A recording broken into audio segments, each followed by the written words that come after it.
Ever been listening to your favorite podcast and think, hey, I want to start my own? Then you need Anchor. It's the easiest way to make a podcast. Let me explain. First, everyone's favorite word free. There's creation tools that allow you to record and edit your podcast right from your phone or computer. Anchor will distribute your podcast for you so it can be heard on Spotify, Apple Podcasts, and many more. You can even make money from your podcast with no minimum listenership. It's everything you need to make a podcast in one place. Download the free Anchor app or go to anchor.fm to get started. Asta is a talented and vibrant woman who's stuck in a dead end relationship with her longtime boyfriend Simon.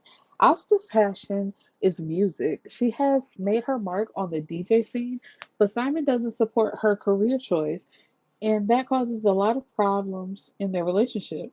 When Asta meets Ky'sier and he becomes everything she needs in a man, where will that leave Simon, who has some secrets of his own? Zander has no filter when it comes to telling you what's on his mind. He lives his life on the edge and dares anyone to question it. Zan has no plans on settling down. That is until he meets the sexy artist, Neala. Neala closed off her heart the day she lost her boyfriend to a horrible traffic accident. She vowed to never go there with a man again. But when Zan crosses her path, he doesn't give her much of a choice. There is only one thing that is standing in the way, and that's Zan's baby mama Tasha, who has no plans of letting Zan go anytime soon. Jesus. Will they be able to survive the wrath of Tasha? Rondo, the president of the Carolina Kings Bike Club, is in a 10-year relationship with his fiancee Shar. Their relationship is as solid as they come, or so you think. What will happen when their happily ever after comes crashing down? When secrets come to surface, friendships are tested, and love is on the line. Will everyone make it out okay? Find out in this story about love, jealousy, and deceit. Hello, my beautiful people, and welcome back to the Bibliophile's Bookcase. I am your host, Erica the Bibliophile, and we are here to discuss Nikki Brown's Riding Hard for a Carolina Thug. Now, this book used to be three separate books, but she put them all into one, so it's parts one through three. So if you ever download it and it seems like it's kind of long, that's why, because all three books are put into one.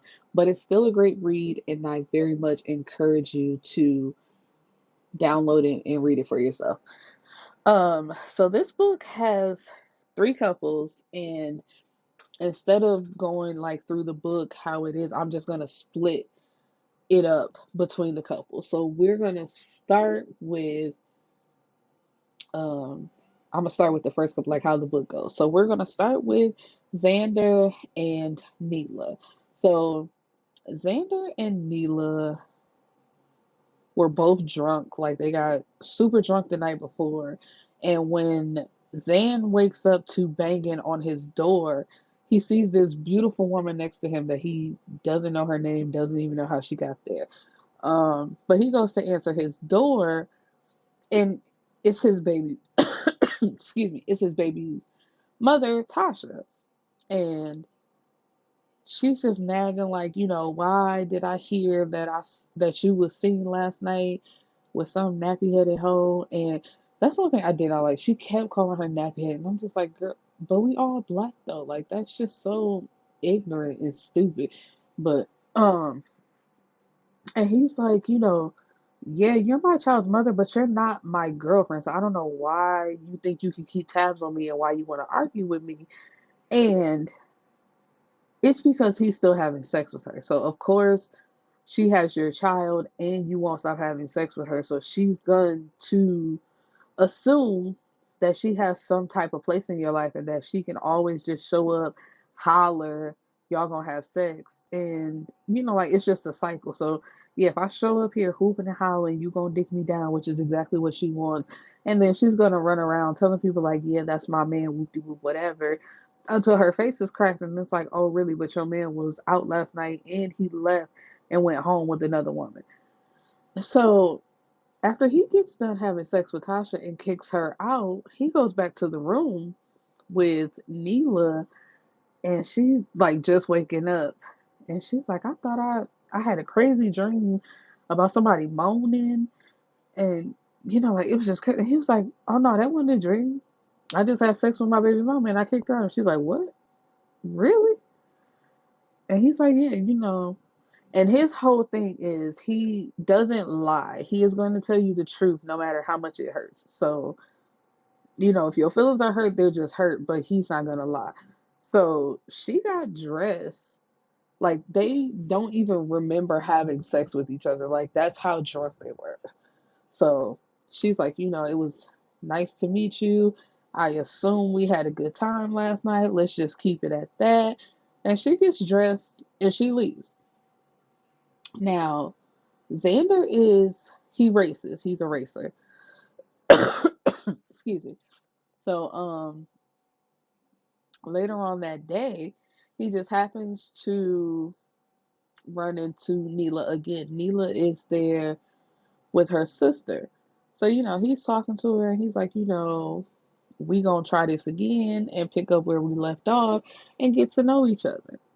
Now, Neala ain't having none of that, especially with him being a racer, because she lost her boyfriend in a car accident. Now, of course, it's not the same thing as racing, and it was just I don't want to say regular, but for lack of a better word, it was just a regular car accident that he unfortunately lost his life in. So the fact that Zander is a racer and like willingly putting himself in danger, she's not with that.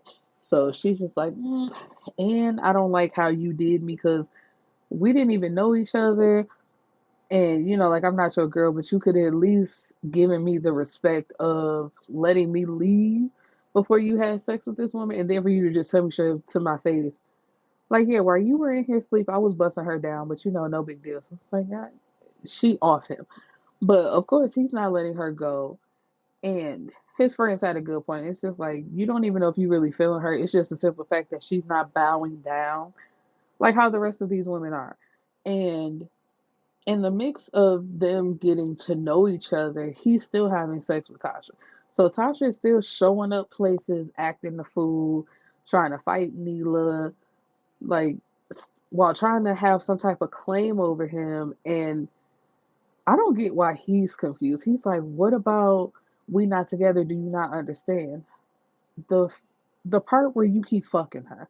So it's just like, I own basically that's how she feels because it's like all I gotta do is act up and you're gonna come have sex with me thinking that's going to make her be quiet, which I do not understand. I'm like, you see how she acts. This is a repeated pattern. Like nothing about this is changing where you having sex with her changes her attitude. It's like, yeah, she shuts up, but she's gonna act up again. Like anyway, so at some point like he's over to her house and he finds a spare key that she has. And when she like stopped answering his calls, this fool just shows up and lets himself in, which I don't understand because it was real early in the book too. I'm like, okay, this nigga made a spare key, but Neala, you didn't know him like that. Like y'all were like in the early stage still talking.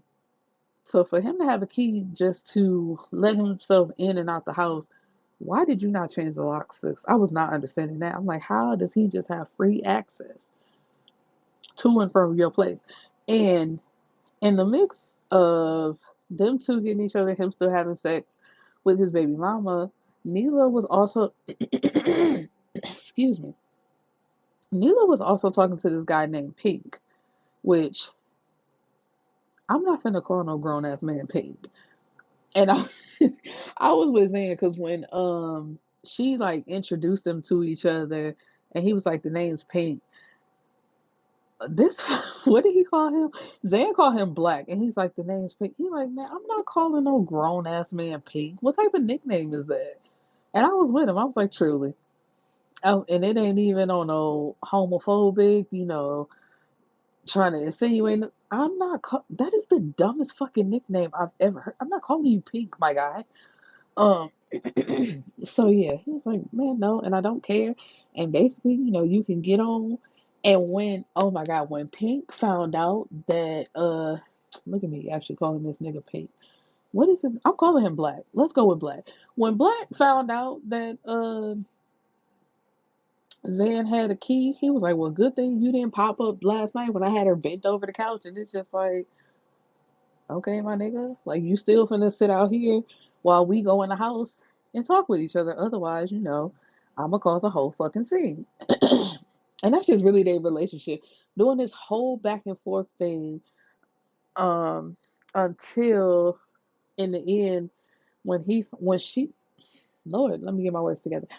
When he tells her, all you had to do, or all you have to do is say the word, and it's me and you. But since you won't give me the go ahead and say you actually want to try this, yeah, of course I'm gonna keep doing me.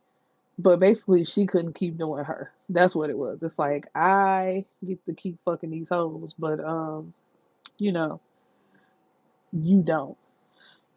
And then when they finally do decide to make it official, and he stops having sex with Tasha because Tasha shows up to his mama house not once but twice, like on that rah rah shit. And that last time, like he takes her down to the basement, and immediately she walks over to the bed, and it's just like that should have let you know it's a routine between y'all, and it's like it's not a good one, so you should nip this in the bud. And that's what he does. He's like, we can co-parent all day long, but as far as us having sex with each other, that part of this relationship is over. And she's like, it's something about it, like she just couldn't understand it. He was like, we were never gonna be in a relationship like that. I have told you that up front all the time. Like, yeah, I kept sleeping with you and that was my bad, but I always told you I never wanted to be in a relationship with you. Like, I don't regret my son, but you wasn't supposed to get pregnant. Like, it was never that between us.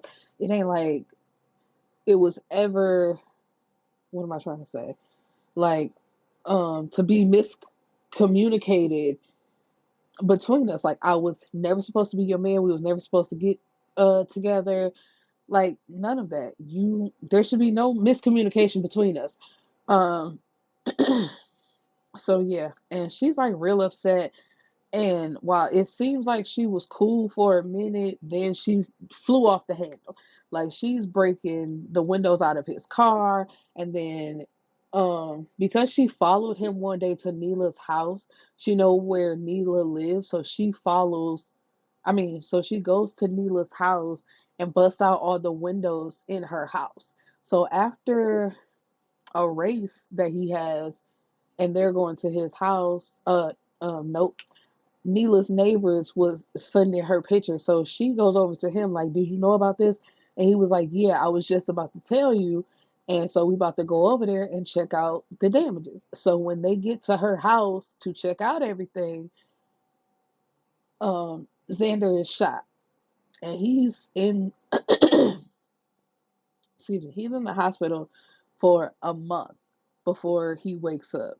Because he was in a coma, like he couldn't answer, none of that. The only time he would respond is Neela found out she was pregnant, and every time she would mention like having an abortion, even though she wasn't, but it's the only time like his what is it, the heart monitor would react because he would start going crazy. So it's like he can hear people talking to him, but he can't respond, and like he wasn't waking up yet. So, um, but one day, he woke up.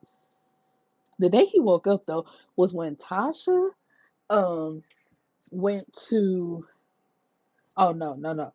She sent her mama up to the hospital to check on Zander, and Xander's mama is like, what are you doing here? Your days is numbered as well as your daughters, so you might want to get up out of here. And she's like, what did she say? Oh, because the mom, Tasha's mama is like, you playing stepmama to my grandchild because you can't have your own. And she's like, huh, funny enough, uh, he about to have like basically we got another baby on the way.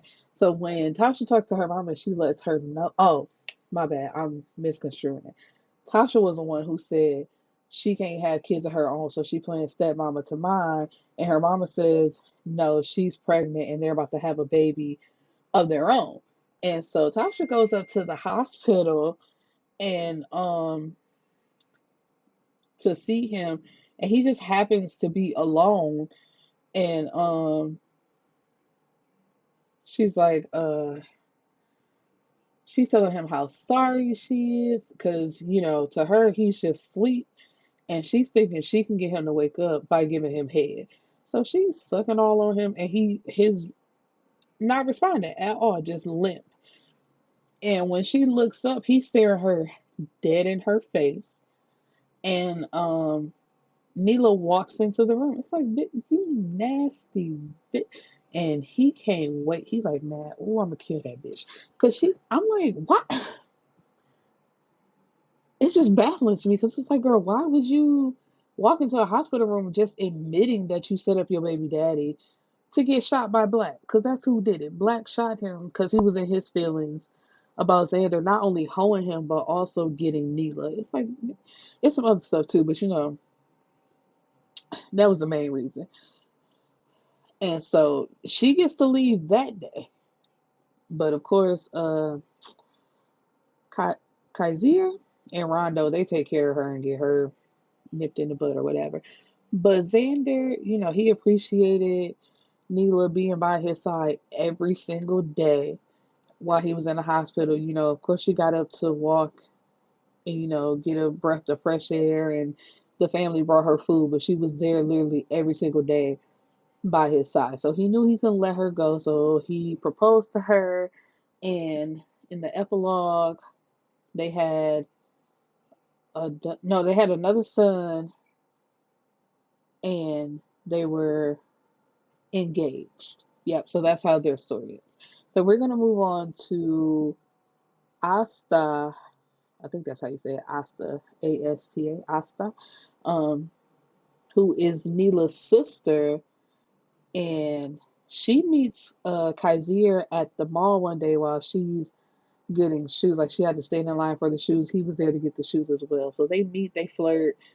Um, but Asta actually has a boyfriend who she's been with since high school, but he doesn't like her. She wants to be a DJ. She is a DJ, not wants to be. She is a DJ, and that's what she wants to do. That's what she's passionate about. But Simon doesn't like that. Like, he has a uppity daddy who wants to be white, so he's like a very dark skinned man who has a white wife who has all the mannerisms of a white person. Like, he has assimilated to white culture.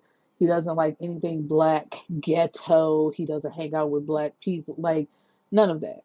And at first, he approved of Asta because she's light skinned and she has green eyes. And so he thought that she was like him and, wanted to be white, didn't. What am I trying to say? Like, she didn't like black people either, like he doesn't. Until she opened her mouth and he realized like what she was all about. So he considers her ghetto, and she's not, nor will she ever be approved by his parents, because the wife just basically follows whatever he says because he's abusive. And because Simon saw his dad hit his mom, he has a side chick named Hannah who he slaps around. He don't slap Asta. He know better. He don't put his hands on her. Like, they argue, but he don't be hitting on her like that. But he hit his white side piece, who knows that he has a girlfriend, but is like with the family. Like, that they don't like her and she's not good for you, so you need to dump her and be with me. And chap, but he knows, like, him and Asta, they arguing all the time. They don't never really spend no time together. And he can feel her like pulling away from him because, she's done met Ky'sier. She done met a real nigga, and, he putting that thing on her. They spending time together. He supports her dreams. Like, he got her hooked up at a radio station to do what she's passionate about, instead of always down to her, telling her it's not a real career and to let that little DJ thing go like Simon does. And so, basically they break apart they was both cheating on each other, and while Asta was ready to let it go, he didn't want to. And I'm just like, I didn't understand that. Anyway, it's like you don't like what she does. Like y'all don't have goals in mind together. Like y'all not working towards the same thing. It's basically like we just been in this relationship so long. It's comfortable. But he didn't really want to be with her anyway. But child, come to find out that Simon's side chick, Hannah, was sleeping with his daddy child. And when she got pregnant and she was telling Simon that it was his, it was actually his daddy's. And they were quote unquote in love and wanted to be together. So um the daddy was gonna divorce the mama and him and Hannah gonna be together. And so um Ky'sier had an ex-girlfriend. Her name was Lovey. And they were together like right around the time he started racing. And I don't want to call her money hungry though, but I think that's yeah, basically that's what it is. Cause she like stole from him and left. Cause she said that he wanted to race and that wasn't bringing in no money, so she had to go off and like basically make a better life for herself. But she comes back to see how well he's doing. Like he's making a lot of money from racing. So it's just like if you had a stuck around, you would have started to see the benefits of what this life could be. Like, yeah, it started off rough, but if you actually would have stuck through it, you would have seen how beneficial the life could have been. And she's trying to work her way back into his life, but it's like, he's like, nah, I got my lady Asta here, like, and he tells her straight up, so um, there's no way she could say she didn't know about her or try to be funny whenever she see her. And at some point, guys, Ky'sier and Asta like they have a little tiff or whatever. And his first thing is to hit up Lovey, like not on them having sex, but just like meeting with her. And he took her out to dinner to basically get closure because it's just like, why did you do the things that you do? And then she tells him that she like when she ran off, she was pregnant, but the baby didn't make it. And it's just like, why are you waiting now to tell me this? Like, he's like, I called you, I texted you, like, I looked for you for months after you left. Why do you decide now is when you want to come back and tell me? Because her thing was, I couldn't tell you. So if you couldn't tell me then, why can you tell me now?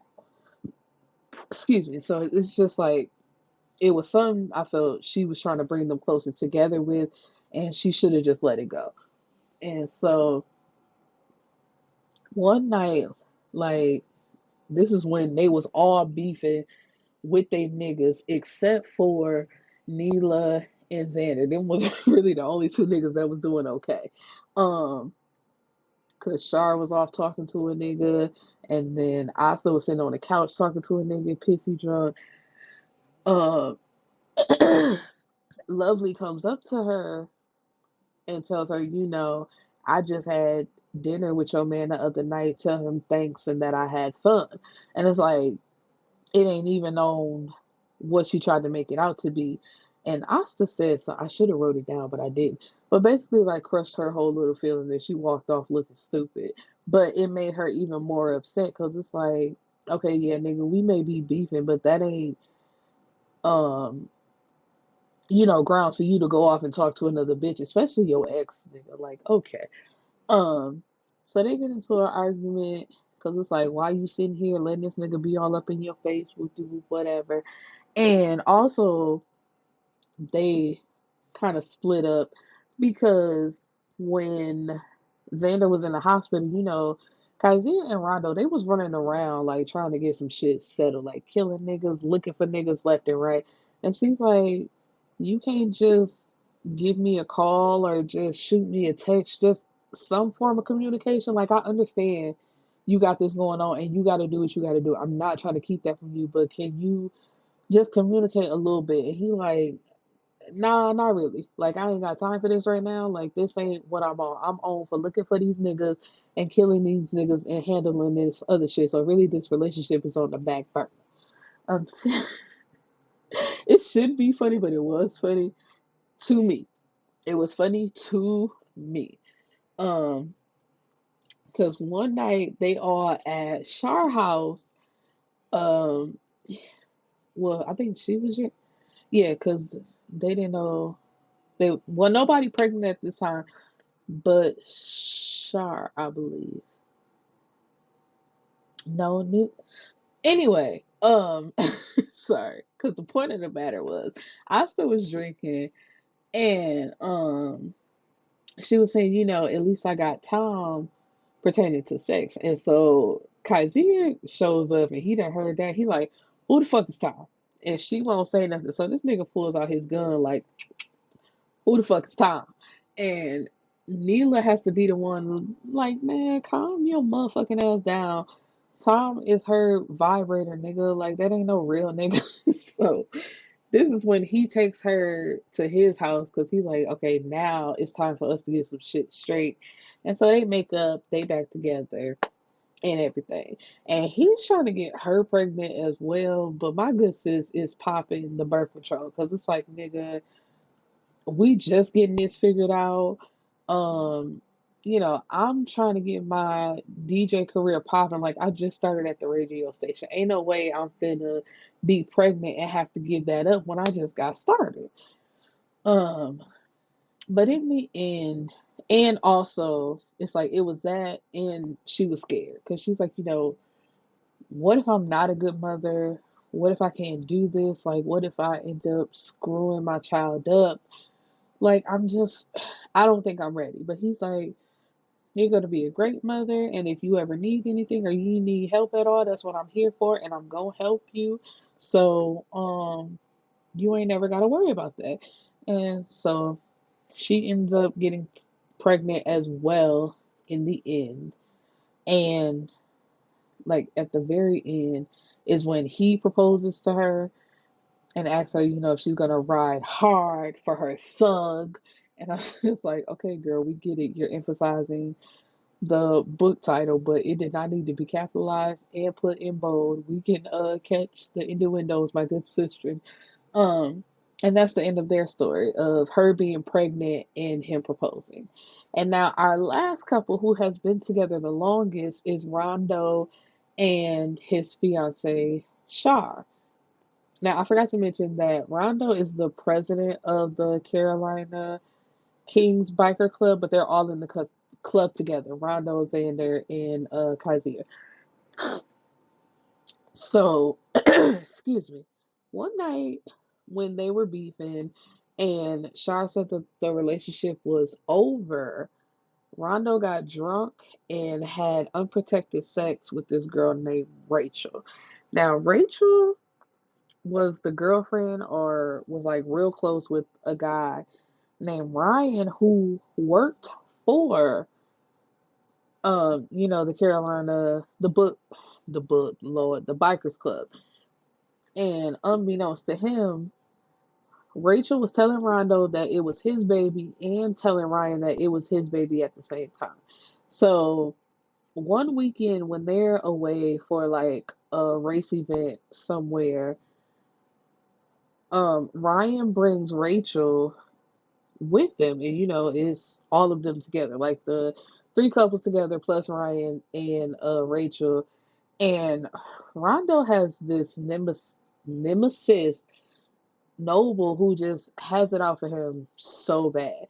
So I don't know why Rondo thought it was a good idea to talk about his relationship just out in the open in a public bathroom. But at this restaurant that they're at, Noble is hiding in a stall and he hears Rondo admit to sleeping with Rachel and saying that that's his baby. And so Noble comes out the bathroom to show him that he heard him. And Rondo like threatens him saying, you better not say anything. But it's like, nigga, he hates your guts. Of course he's gonna fucking say something. So of course, a Noble who is working underhandedly with Ryan to bring down Rondo and the Carolina King Bikers Club lets him know like your baby ain't really yours, it's Rondo's. And so when this is all brought out into the open, this crushes Shar. Because that's the one thing that's like kind of messing up their relationship. She keeps having miscarriages, unfortunately. And she wants to try for another baby, but Rondo doesn't want to. And he was being so. That part, it crushed me so bad. And I was like, man, I want to climb into this book and beat Rondo's ass. Like, Rondo, he had cancer, so he went through therapy, and he only has one. It's not funny, but it's just like the nigga only got one testicle. Um, and so he doesn't want to keep trying for fear that it will just hurt her. And he kept saying that, like, I don't want you to be disappointed again. Like, basically, I don't want you to go through this again. And I got what she was like, why do you keep saying me? Like, why are you distancing yourself from the situation? Like, it's happening to both of us. And I want to keep trying because I want a baby. Like, I want a family with you. Like, I don't understand why you won't keep trying with me. And he was saying, like, telling her he didn't want her to be upset, didn't want her to be depressed about it. But he also had another motive because he knew there was a possibility that he had a baby with another woman. And so when this secret comes out and Shar is crushed, I hate this because it's like niggas know they doing dirt, but they will not allow women, their woman, I should be more specific, time to handle it. Because of course she is like my sister is crushed, which is like you're really having a baby with someone else, and he's trying to downplay it like it could be, but I'm not 100% sure that it is my baby. Like I'm gonna get a DNA test, but it's just like nigga, there shouldn't even be another possibility of you having a baby with somebody fucking else. And then he keeps trying to justify I didn't cheat on you because remember you said it was over. It's, but it's like nigga, but you came looking for me the very next day. So it's not like you were that unsure of where our relationship stood. You just went out that night, got you some pussy, and you regret it. And so she's trying to like distance herself from him. Like, I can't talk to you. I need you to leave me alone and just process this on my own. And he's like, I can give you some time, but then he don't give her no time. Like niggas they can never just sit and deal with the shit that they've done. Cause it's like she won't talk to him. She's going out with the girls and all that type of shit. And it's like as soon as the DNA results come back for Rachel's baby, that it is his baby, it is Rondo's baby, and it's not Ryan's baby. Shar finds out that she's pregnant. And it's like she finally makes it past the 12-week mark. And she is devastated. It's just like, fuck. I'm fine. I can finally have a baby. Like, we can finally have our baby. But it's not going to be like our first child together. This is going to be my first child. And then this is going to be your second child. And it's just, I wanted that baby to not be his baby so bad. But it's just like, fuck. The real world does not work like that. And when she found out that it was his baby, that was another thing all over again because it's just like, can I really deal with looking at this baby? And for a second, she couldn't. She's like, I cannot fucking do it. I cannot deal with the fact that you had a baby on me. Like, I just cannot. And then when he gets a message from Rachel that the baby needs some pull-ups or not pull-ups, Pampers, whatever the fuck. He gets to the house and see that the house is terrible. Like, she ain't fit to be a mama. She leaving the baby all type of ways. So he takes the baby and brings it to Shar at her shop. And now Shar is a very private person. Like, don't nobody know her business like that besides like her company.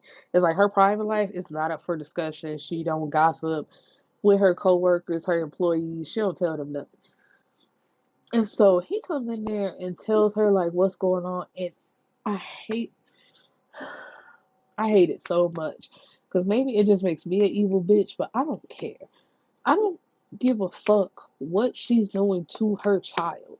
Do not bring that motherfucking baby to me and expect me to just have motherly instincts towards this child. Like, it's terrible what she's doing to her own baby, but I'm not fucking taking care of this baby now. So I hated that because it's like that immediately, like all that other shit went out the window, and Shar just picks up this baby like, oh yeah, I'm gonna take care of him. I can't believe she's doing this baby like this.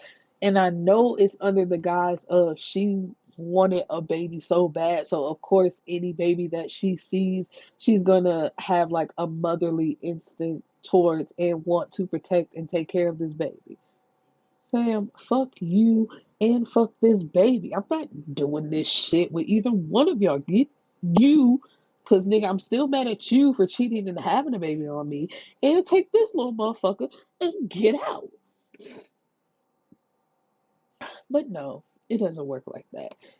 And so they start building a routine of taking care of the baby every day until Rachel talks to Ryan on the phone. Oh yeah, because Ryan tried to plant drugs at the bikers club, but could not do it because Zan was there. Like he had came back with Neala because he had to pick up something, and he saw him, and he chased that nigga out into the woods with the bag of drugs. So he had to take it back with him. Like Ryan had to take the drugs with him, and he gets pulled over by the cops with the drugs, so he goes to jail. And so with him in jail, he's talking to Rachel, and he tells Rachel, I'm gonna be getting out soon, so it can be you and my son. But of course, she doesn't have a son, and she hasn't told him that they already took a DNA test to find out that it is Rondo's baby, and she actually named the baby after Rondo. And so she shows up to their house and she tases Shar in the stomach. I think, and does she kick her in the stomach as well? I think so. And she takes the baby. So, of course, while Rondo and Ky'sier are out running, this is during the midst of them running around killing people, trying to catch motherfuckers and all this type of stuff, find out information. And he gets that phone call like, hey, you need to come to the hospital, like such and such has happened. And I I was so pissed, like that nigga didn't stop what he was doing. But she tells him what's going on, and he's like, are you good? And she's like, yeah, the baby's fine, we're fine. And he's like, kind of, what do you want me to do? Bring my baby home. Like, girl, that ain't your fucking baby. But this ain't my life. This ain't my life. This ain't my life. It ain't got nothing to do with me. But and that just makes him so proud and loves her even more. Like, yeah, my bitch gonna accept that I cheated on her and treat my kid as his own. So I just love her so much more now. Like, man, if you don't get the fuck out of here. Anyway, so that's their happily ever after. They finally get married. They have Lil Rondo, Riley, and then she gets pregnant with another baby. And that's all their happily ever afters wrapped up in one. So I hope you guys enjoyed my review, and I hope to see you back next week. Peace and blessings, my beautiful people.